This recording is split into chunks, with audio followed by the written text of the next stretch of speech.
Hi, Mr. Loomis. Welcome to the first lesson of this unit about America's age of imperialism.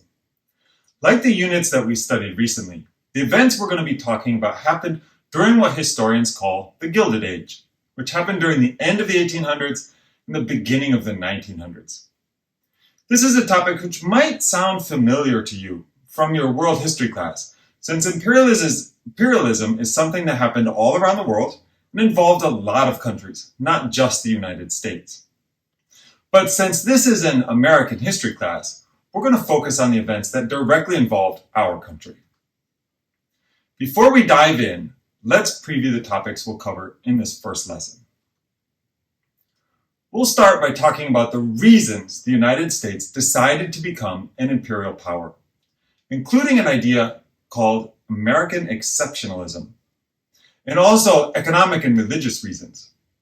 Racism was common at this time in history, and we'll describe a racist idea called the white man's burden that plays a part in the story of imperialism. Then, we'll spend a little time talking about a writer named Alfred T. Mahan and a book he wrote that influenced the way a lot of American leaders thought. We'll mention 3 places that the United States took control of, and we'll finish by talking about some of the people who didn't think imperialism was a good idea and why they thought so. Let's get started. American exceptionalism is the idea that the United States is somehow different and better than other countries. People who have this idea often think American exceptionalism started with the American Revolution. They think the United States is special because it was the first country in the world to be started because of the idea that freedom, equality, and the rule of law were worth fighting for. To these people, the United States is a city upon a hill, an example for other countries to look up to and follow. During the late 1800s, industrialization led many American businessmen to look for people around the world to buy their products. Also, social Darwinism was becoming a popular idea in America. This was the idea that people who win must be better. In other words, business leaders thought they must be better than the poor because they had turned out rich. But people started to take the idea of social Darwinism and also use it when they thought about the United States and other countries. If America was more powerful than another country, they figured, it must be because America was better. Finding the true start of American imperialism is hard. Some historians think that we've been acting like an imperial nation from the very start. Others think that it began when we started buying new land, such as when Thomas Jefferson bought the Louisiana Purchase. These historians point out how whites took land from Native Americans and destroyed Native American cultures as evidence that imperialism is an old idea. No matter where it started, the time when imperialism was the most popular in America was at the end of the 1800s and the early decades of the 1900s.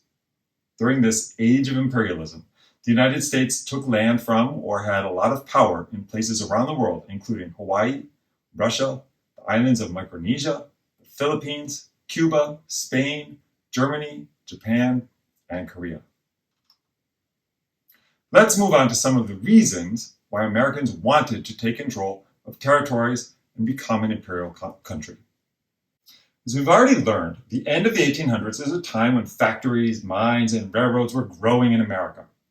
The Industrial Revolution meant that if businesses did well, the whole country would do well also. Making strong connections with other countries around the world is a way to get raw materials that the United States didn't have and to find people to buy the things that were made in those American factories. There was an economic crisis in the 1890s. Many Americans didn't have much money to spend, so business leaders were even more sure that they needed to find new markets around the world where people would buy or want to buy American products. American exports to other countries went way up in the years after the Civil War, from $234 million in 1865 to $605 million in 1875. And by 1898, as the new century was about to start, American exports had reached $1.3 billion every year. Imports during this time also increased as Americans started to buy more and more things made in other countries. This change in business led many American leaders to think that it was time to get more involved in foreign affairs. And we can't forget that this was a time when business leaders such as Carnegie and Rockefeller had a lot of control over politicians. So it's no surprise that many politicians were willing to do what business leaders wanted. Businesses were not the only ones who thought it was time to get more involved in other countries.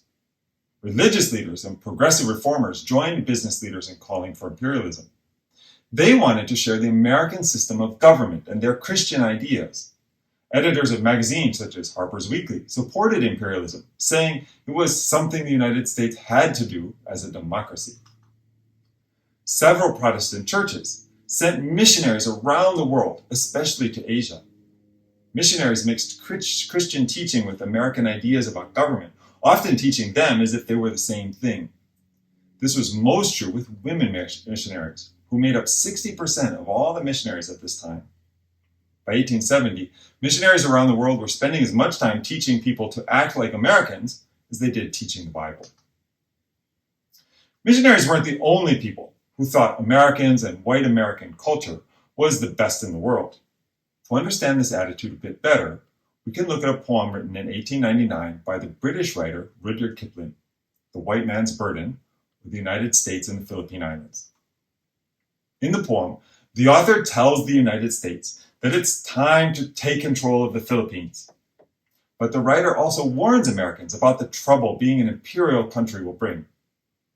But, wrote Kipling, Americans must do it anyway, because it was the job of white Christians from Europe and America to spread their ideas to the rest of the world. Being better, wrote Kipling, meant that they must also carry the white man's burden, which was to spend their time, energy, and money to take over other countries and teach the less civilized people of the world how to live and think. Clearly, it was a racist idea, but one that was popular with many Europeans and Americans at the time. Many Americans weren't sure that imperialism was a good idea, but it seemed like everyone was doing it. In the late 1800s was a time of colonialism, when the European countries seemed like they were in a race to take over the less developed areas of the world. Europeans had divided up Africa. They were starting to take control of parts of China. It was time when people said that the sun never set on the British Empire, since Britain controlled land all around the world. If the Europeans were doing it, many Americans thought it was okay for America to take foreign lands as well. Besides, if Britain, Italy, Germany, or France got there first, the United States might be cut off from the raw materials and markets that American factories needed. Maybe the person who did the most to make imperialism popular was Alfred T. Mahan. Mahan had been in the Navy, and in 1890 he wrote a book called The Influence of Sea Power Upon History. In his book, he wrote that the United States should do three things to become an imperial power. First, he said the government needed to spend more money to build a stronger, more powerful navy. Only a strong navy, he said, could protect American ships as they sailed around the world doing business. Second, he wrote that the Navy needed bases around the world. This was important because ships at this time used coal to run, and they had to stop often to load more coal for their engines. Coaling stations around the world would mean that the American Navy could go anywhere. Finally, Mahan wrote that the United States needed to build a canal across the Isthmus of Panama. This is in Central America, so it would connect the Pacific Ocean to the Atlantic Ocean. Doing this would mean the American Navy could quickly move between the two oceans without going all the way around the tip of South America. Overall, Mahan's ideas could be summed up like this. Great countries had colonies to help them get rich, and great countries had strong navies to protect trade with their colonies. Politicians took Mahan's advice, and the government passed the Navy Act of 1890, which paid for a new modern navy. By 1898, the Navy had 160 ships, of which 114 were newly built out of steel, and the fleet now included 6 battleships, when it had none just 10 years before. As a naval power, the country jumped to the 3rd strongest in the world. Now that we've talked about some of the reasons America became an imperial power, let's shift and talk about the places around the world that became American territory. The first time America started taking land that was outside the contiguous United States was in the 1860s. Contiguous means constantly touching, and there are 48 states altogether that are contiguous. On most maps today, you'll see that Alaska and Hawaii are shown separately in the corner, since they are not contiguous with the other 48. The 1860s are a good date to remember, as the start of America's imperialist era, since that is the first time the country took land beyond the ocean, and the first place was Alaska. Alaska was a colony of Russia. Russian explorers had even gone down the western coast of America as far as northern California. However, the Russians knew that hanging on to land that was far away was hard and might not make them any money, so they agreed to sell it to the United States. In 1867, Secretary of State William Seward paid $7.2 million for Alaska. People thought it was a terrible idea and called the decision Seward's folly. Only if gold were found, newspaper writers said at the time, would Seward's decision turn out to have been a good idea. But that is exactly what happened. Seward had added almost 600,000 square miles of land to the United States and given Americans control of rich natural resources, including gold and oil. Today, Alaska is still important as a producer of oil for the rest of the country. The last of today's 50 states is Hawaii. That's the next location in our story. Americans had been interested in the Hawaiian Islands for many years before the time of imperialism. Hawaii was a good place for ships going to China and Japan to stop. American missionaries first went to the islands in the early 1800s. American businessmen were interested in Hawaii because of the land, weather, and crops like sugar and fruits. Americans weren't the only people interested in Hawaii. The British also saw why Hawaii might be useful as a colony. Native Hawaiians wanted to stay independent and thought the Americans might be able to help them. In the beginning, the United States didn't want to take control of Hawaii, but it was American policy to try to stop anyone else from taking the islands. In 1875, the United States signed a treaty with Hawaii. The United States agreed to let sugar from Hawaii be sold in America duty-free or without the companies who grew the sugar having to pay taxes. In return, Hawaii agreed not to let any other country take over any land in the islands. And later, Hawaii's government also agreed to let the United States build a Navy base at Pearl Harbor. In 1887, a group of white, mostly American planters in Hawaii forced King Kalakaua to change the government of the islands to give more power to the wealthy minority white Americans. By 1890, the American planters owned 2/3 of the land in Hawaii. In 1890, a new American law ended the tax-free deal for sugar planters from Hawaii, and they started to lose money. The American planters also lost power when Queen Liliuokalani, a strong Hawaiian nationalist, became queen in 1891. An educated woman, she said that Hawaii is for the Hawaiians. So in 1893, Stanford Dole, the son of an American missionary, started a committee of safety to overthrow the native Hawaiian government. American minister to Hawaii, John L. Stevens, broke international law by sending American Marines from a ship in the harbor into Honolulu to help with the overthrow. Dole became president of a new government.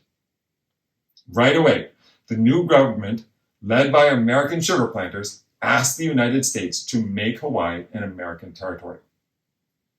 President Harrison, who could see that the overthrow was clearly illegal, helped to block their request. When President Cleveland took office in 1889, he tried to have Liliuokalani restored to power. However, Dole's government refused to give up, and President Cleveland did not want to have a war over Hawaii. Even though many Americans could see that taking over Hawaii was wrong, and it did fit, however, into Mahan's plan for American expansion. The naval station of Pearl Harbor would be a great stopping point in the middle of the Pacific Ocean, and Hawaii was a good place to grow sugar and pineapple. When he became president, William McKinley decided that making Hawaii a territory of the United States would be a good idea, and he signed off on a joint resolution of Congress to annex the islands. Hawaii became United States territory on June 14, 1900. Hawaii was not the only Pacific island America was interested in. The Samoan Islands were like Hawaii, mostly because the Navy could build a base at Pago Pago, where they could stop to pick up food, coal, and other supplies. German businessmen also were interested in the Samoan Islands, especially on the island of Upolu, where German companies controlled copra and cocoa bean processing. Britain also sent soldiers to protect British businesses in Samoa. An 8-year civil war broke out, during which each of the three powers, Germany, Great Britain, and the United States, sent guns, training, and even sent soldiers of their own to the different groups of Samoans. Samoan crisis came to a head in March of 1889 when all three countries sent warships into Apia Harbor.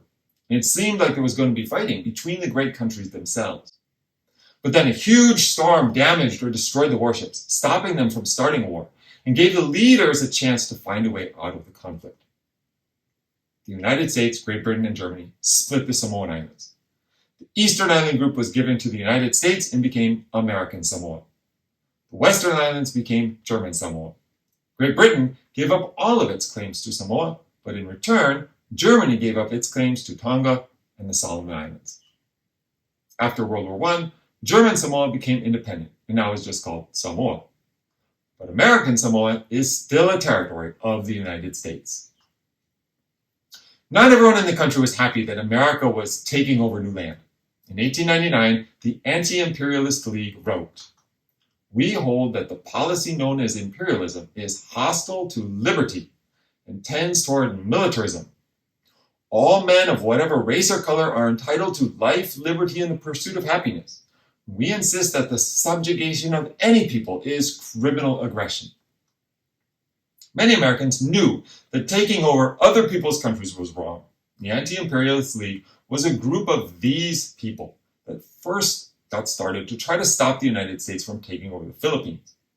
The League also said that America's war with Spain in 1898 was wrong because it was really being fought to take over new lands. Anti-imperialists didn't like expansion because they thought it was important for all people to be able to vote for their leaders. And the people in the places like Hawaii or the Philippines were not going to be voters.